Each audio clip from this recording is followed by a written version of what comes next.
Hello everyone, it's Dr. Rebecca Sheffield. I'm so glad you're here for another episode of the It's My Job podcast. We have turned our focus on what grown-ups who are blind or visually impaired do for work. What kind of places do they work? What sort of careers do they have? And how did they prepare for those careers in school? Every episode of this podcast features a student interviewing an adult who is blind or visually impaired, investigating important questions like how do they use technology? How do they connect with other people? The interviews were designed by students for students, and we're excited to share these interviews with everyone. Stay tuned after the podcast to learn how you can get involved, and please tell your friends and teachers so they can listen too. And now for today's interview. In this episode, Sienna, a student in Guatemala, returns for her second interview. Sienna is interviewing Miss Áine Kelly-Costello. Áine is a graduate student studying investigative journalism at Gothenburg University in Sweden. Check out Áine's blog at aframeonlife.wordpress.com or follow her on Twitter at AINEKC95. That's AINEKC95. Okay, Áine, I know you're a very great swimmer. So can you talk a little bit about the Paralympic at London? Yeah, sure. So, I did go to the Paralympics in London in 2012 when I was 17. And I guess I had a slightly unusual journey there. So I started swimming when I was quite little. I started learning to swim when I was 4. And then I had swimming lessons sometimes in the summer when I was living in Canada for a few years, from when I was 5 to when I was almost 9. And when I came to New Zealand when I was 9, I started doing swimming lessons once a week, but it was just to learn to swim. It was just to know how to swim for fun and to be safe at the beach and that kind of thing. Because in New Zealand, there are lots of beaches. It's very important that you know how to swim, especially if you like going to the beach as I do. And when I got older, I learned that one of my friends was going to swim meets and she was doing international competitions. And I thought that was very cool. And I was interested in it too. And when I first started trying to swim in my local club, they didn't really want to have me because I was blind. They didn't really tell me explicitly, but it was obviously because I was blind. And when I started going to some more meets and started getting a bit better with the help of one instructor who was really good and helped me a one-to-one, so by myself, then I was able to swim with my local club. And then 2 years before London, I moved to a bigger area with a bigger swim club. And there, again, it was a little bit hard to get support at first, but then I got a really, really good coach who wanted all of his athletes, including me, to do really well and really believed in us and pushed us. And yeah, I think that really helped me to be able to get to London. So I was very lucky to have that opportunity. Yes, it's very interesting, your answer. I know you're a great swimmer and I want to swim when I grow up. Maybe I want to be a lot of things. Cool. Yes. And what do you do to combine school with swimming training? Yeah, that's a good question. So the Paralympics were in my last year of school. And so those last couple of years, as my training was getting more intense and more sessions, I needed to both do my schoolwork and swim, of course. And in my second to last year of school, at my school, we did international Cambridge exams. And in that curriculum, in that way of studying, you usually do 5 subjects in your second to last year, and then 4 in your last year. So it's quite specialized. I did 4 in both years instead because I was coming out of school for swimming a couple of days a week, and it was just easier that way because there was no real need for doing a 5th subject. So that helped me. And yeah, I would say one of the hardest things is actually that for me, and it's different for everyone, but a lot of people need to have swim training very early in the morning. So my training often started at 5:30 and I needed to get up at 25 to 5. So it's like 4:30. And then my sleep pattern was very interrupted. So some days I would get up at that time and other days I would get up at a normal time for me, which was like 7:15 or something. So one of the hardest things about concentrating at school was that you just didn't have the energy sometimes, I found. So I think that's the biggest challenge. And I remember after the Paralympics when I wasn't swimming and just this amazing feeling of sitting down with my maths textbook and actually being able to pay attention to what I was trying to study for an hour and a half and suddenly realizing, this is the value of some consistent sleep. Oh, so early. Very Yes. early your swimming trainings. Yes, indeed. Okay, so how old were you when you started swimming? And what was the most challenging skill that you had to learn? I started learning little bits when I was 4 and sort of gradually, learning more and more over the years. And I was trying to think about this. There's various skills that I found difficult, actually. I was never a natural breaststroker, and I found the breaststroke kick quite difficult to learn. So I don't know if that was a combination of it being quite a difficult thing to show a blind person, and maybe just also that stroke was not one that came very easily to me. So maybe a bit of both. And the same with butterfly. So there, the kick or the stroke often gets described in terms of being like a dolphin kick. But of course, if you haven't seen a dolphin before, dolphin kick doesn't mean a lot to you. So I think some of those more visual descriptors needed to be replaced by showing me with my hands and with my body what to do, which again, the sort of the challenge is that if you try and do it on land, so when you're not in the water, where it's easier to be able to sort of show someone, your body doesn't react in the same way to the way it does when you're in water, of course. The water supports you and everything. So that was challenging. I'd say one of the hardest things, though, was probably learning to dive. I was never very good at diving.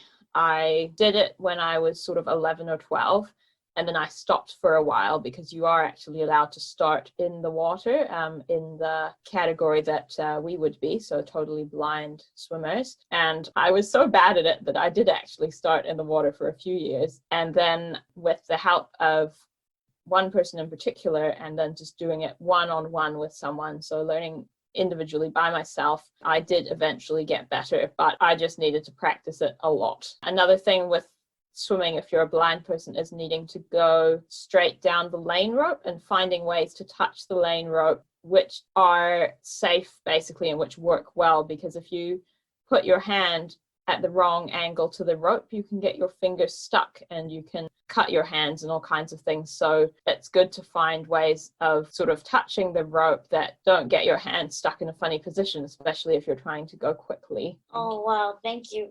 Okay, yes, I think it's a little bit difficult, and and also I think that going straight is also very difficult. When I was swimming the past year, that was my problem, that I don't know how to go very straight, and I turned left or right, and my mom always say me, Sienna left, Sienna right. Yeah, I think I'm really happy to talk more with you about that another time. If you can figure out the places where your hand can touch the lane rope, that can help, but it usually just takes quite a lot of practice. And even so, there are definitely so many times when I would still go crooked, wouldn't go straight. So it will get better, but there's no perfect solution to that one, I would say. Yes, thank you. Okay, in how many countries have you been, and how many languages do you speak?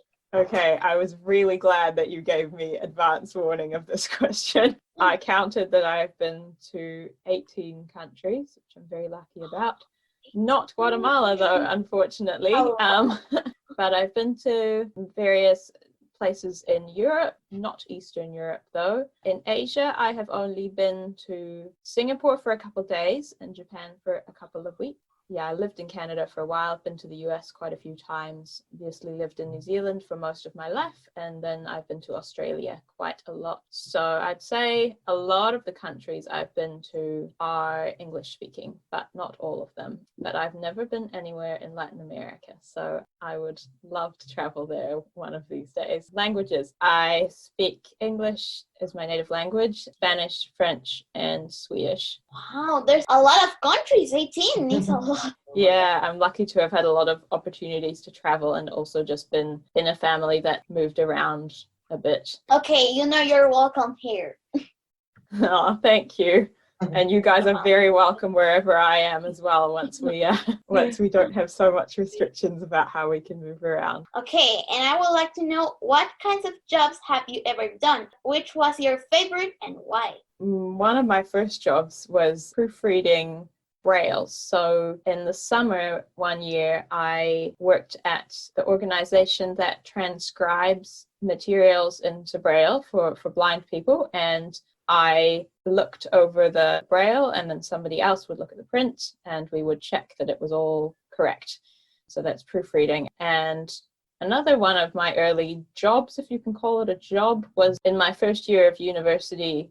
There was this student blog where 12 of us, maybe a certain number of us, would write about our experiences of university, mainly for high school students, but for anyone who wanted to read it. And that was quite fun. And I worked for a while part-time as a community organizer for a campaign. So basically that means that I was working on a campaign for accessibility laws, and I was helping other disabled people to find ways to get involved in the campaign, and also writing quite a lot of the emails and communication about the campaign that other people outside of our team would see in order to get the word out. I've also worked as a journalist, so this role had the funny name of digital producer, and what that means is that digital is like online, basically. So you're an online journalist. And so I would write stories to go on the website of the media outlet that I worked for. And then I would need to ask somebody to find an image to go with those stories. And I would also need to try and find some video to go with them if I could. We didn't leave our office, basically. We didn't really have the resources to do reporting in the field, as they say. So I would be doing interviews over the phone or over email or sometimes even over Messenger, and then writing up stories and doing my best to find little snippets of video and images to go with those. That was another job. Then I have also worked in a few different roles doing contract-based work. So when you have like a smaller project, or it doesn't have to be smaller, but where you basically agree to do a certain task for someone, and you might have more flexibility. So it might not be that you're in an office or that you're somewhere for every day during the week, but you say that you'll do something for, and it'll take a certain number of hours. So I've done a few of those roles, mainly around interviewing people and around writing and research. And my favorite job, I think that's really tricky. I think like combining, I enjoy a lot of the writing. I enjoy a lot of working with people in ways that can help build community or build understanding. And so I think it's those aspects across a lot of the work that I've done that I've really enjoyed and that I want to keep being able to do. And also the sort of the advocacy component of being able to say like, okay, I've looked into this issue and this is why I think that this thing is really important. Yeah. Okay, and what did you study at the college? So at university, I firstly did 2 degrees where I studied music. So I studied flute, like playing classical flute. And then I also studied English and Spanish. And within that, I did some translation papers as well when I was on exchange in Spain. And I also did a little bit of French and a bit of linguistics. And then now I'm studying a master's in investigative journalism. Wow, so many things. It's amazing. I love music too. Awesome.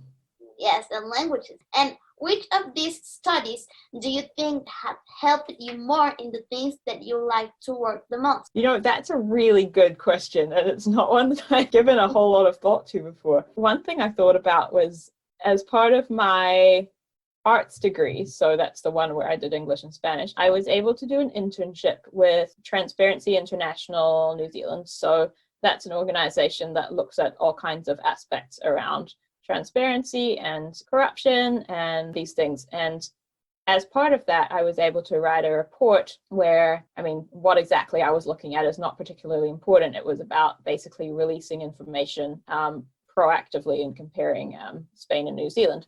But being able to write a report and get it published on the organization's website, and also just have that experience of working in an organization where I felt really valued, and I just felt like I was able to take a lot of ownership over what I was doing, but also get support, and then of course be able to say, like, on my CV, okay, I got this report published here. I think that was one very specific thing that really helped. But other than that, I think a lot of what would have been useful was just around reading widely and being able to express myself in writing in a lot of different formats or like styles of writing. So I think it's really hard to pinpoint a specific thing that's been useful, because I've changed and gone into so many different things.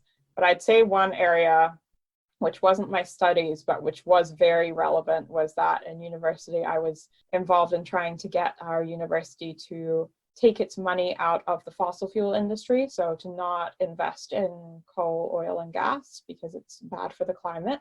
And that taught me a lot about campaigning. And then I used those skills when I was campaigning for accessibility law, which was a totally different subject, but it was also a campaign. Oh, wow. It's amazing, yeah.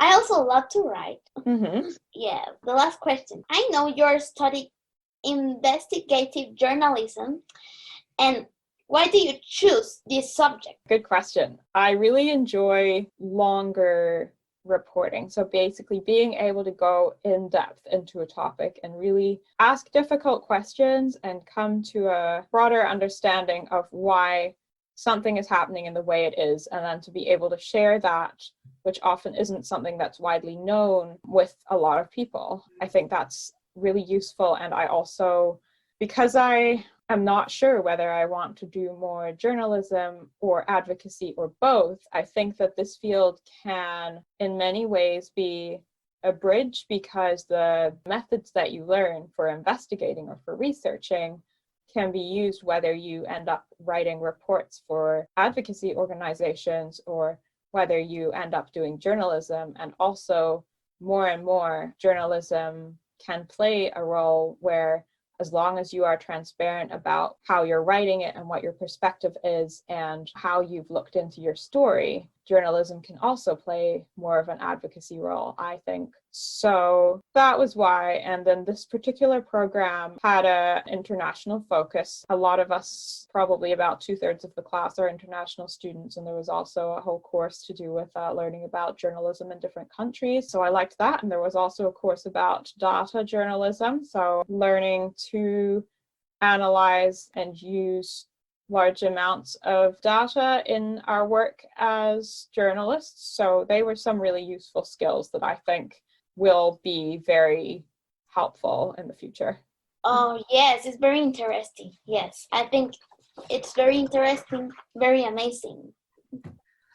I agree, Sienna. This is Dr. Sheffield. Áine, I wondered if you had any questions for Sienna.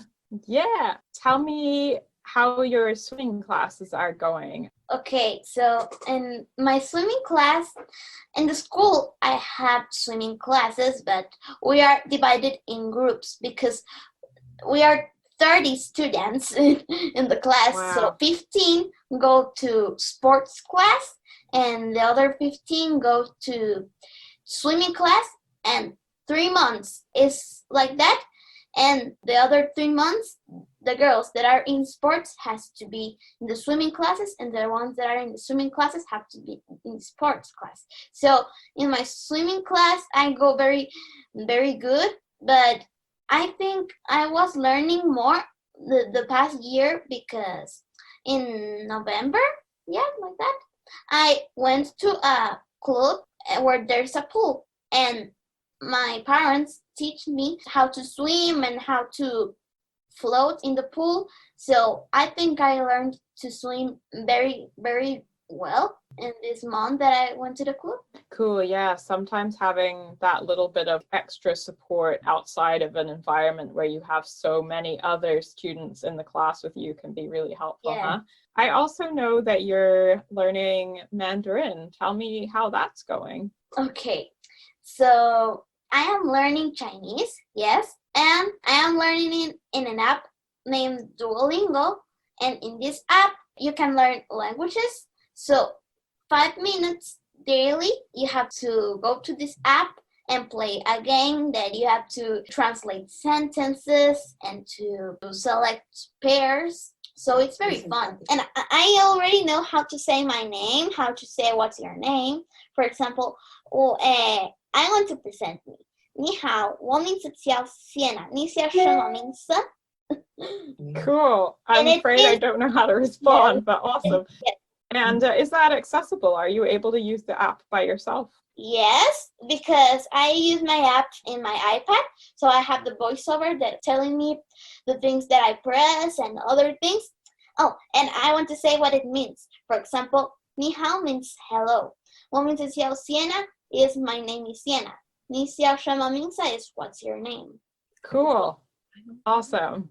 Yes, and I already know the name of the vegetables. Oh, and I'm learning Chinese also in an app named eFlash apps that are like flashcards in the iPad or in the telephone. So you can press the flashcard and it says, how do you pronounce the word? How do you write the word?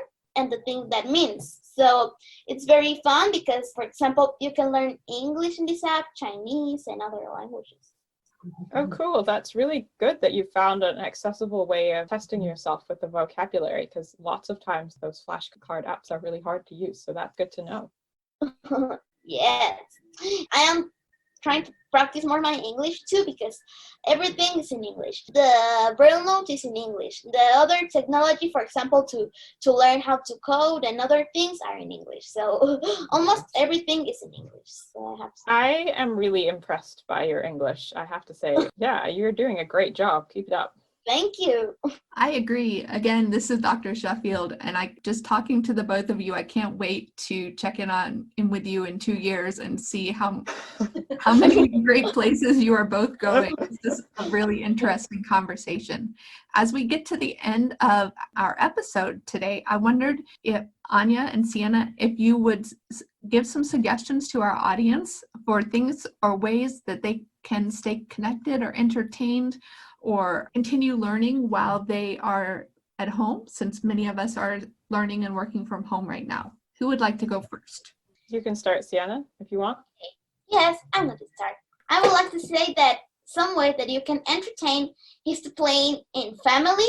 You can play a lot of table games like cards or play guess or trivia games. It's very fun to play in family. Our family play Uno cards because it's very fun, and my mom already put Braille on the cards so I can read it. And yes, it's very fun to play in a family, so I think that is a great way to entertain at home. That's really nice to spend more time just playing games with your family. That's one thing that just before I left New Zealand, and when my brother was also back in New Zealand, we spent a weekend going to sort of a holiday house, and we spent a lot of that weekend playing cards. It was great. For my part, I think a couple of things that are helping me. One is just connecting with friends. I've talked to so many of my friends who I haven't talked to in ages, and that's been really grounding. That's been something that's helped me to just sort of take things one moment at a time, I think, and remember those relationships are really valuable to me. And I think another thing has just been trying to focus on getting into small habits. Like I'm trying to get into the habit of reading when I get up rather than checking my email, like read a book, and then trying to take a couple minutes to just sort of pause and reflect and just be mindful, I guess, and stop my brain from racing around. So I guess those are kind of things that I'm trying to do with different amounts of success, but I guess all we can do is try. Yes. And I also talk with my best friend of the school sometimes in my iPad, so we talk together sometimes. Hi, it's Dr. Sheffield again. Thanks for listening to the latest episode of the It's My Job podcast. What a great interview. I think both Sienna and Áine have very interesting careers ahead of them. Did you think of other questions you'd like to ask Áine? Would you like to interview someone yourself?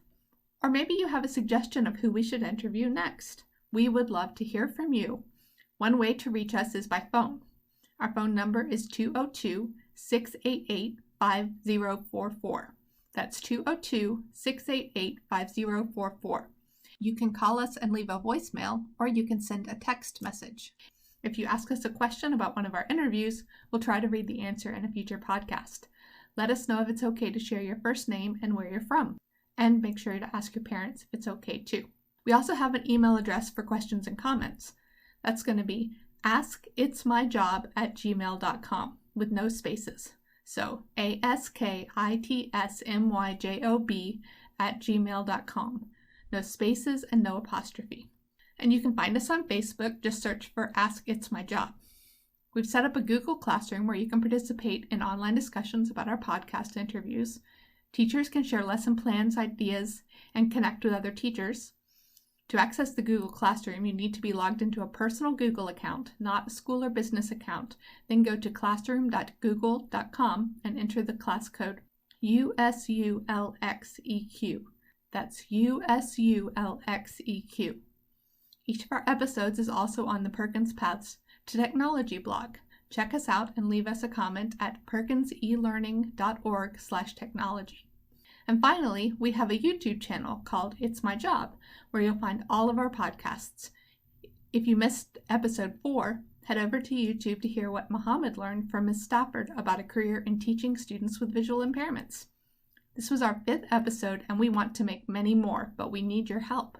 If you're a student who is blind or visually impaired and would like to be an interviewer on a future episode, please have your teacher or parent contact us via phone, email, or our Facebook page, and we'll get you matched up with an interviewee.